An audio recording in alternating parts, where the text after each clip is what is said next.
In this protocol, we demonstrate how to use a free-living nematode, C. elegans, to elucidate the pathogenicity caused by hydrogen peroxide produced via Mitis group Streptococci.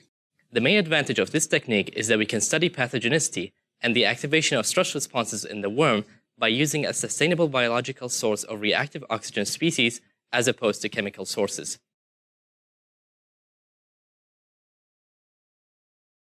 For 1 liter of media, add 30 grams of Todd Hewitt powder, 2 grams of yeast extract, and 20 grams of agar to a 2-liter Erlenmeyer flask.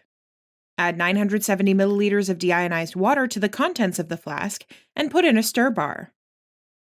Use aluminum foil to cover the opening.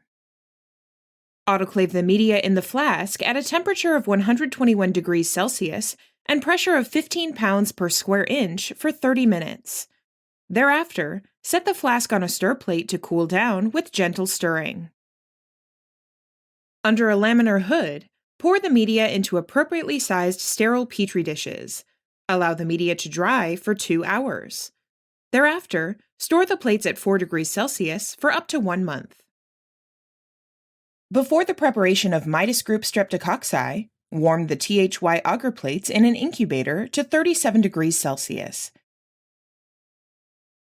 After that, use a sterile loop to streak out desired strains of Streptococci on the plates. Then, put the plates in a candle jar and incubate the jar at 37 degrees Celsius overnight for around 18 hours to provide a microaerophilic environment.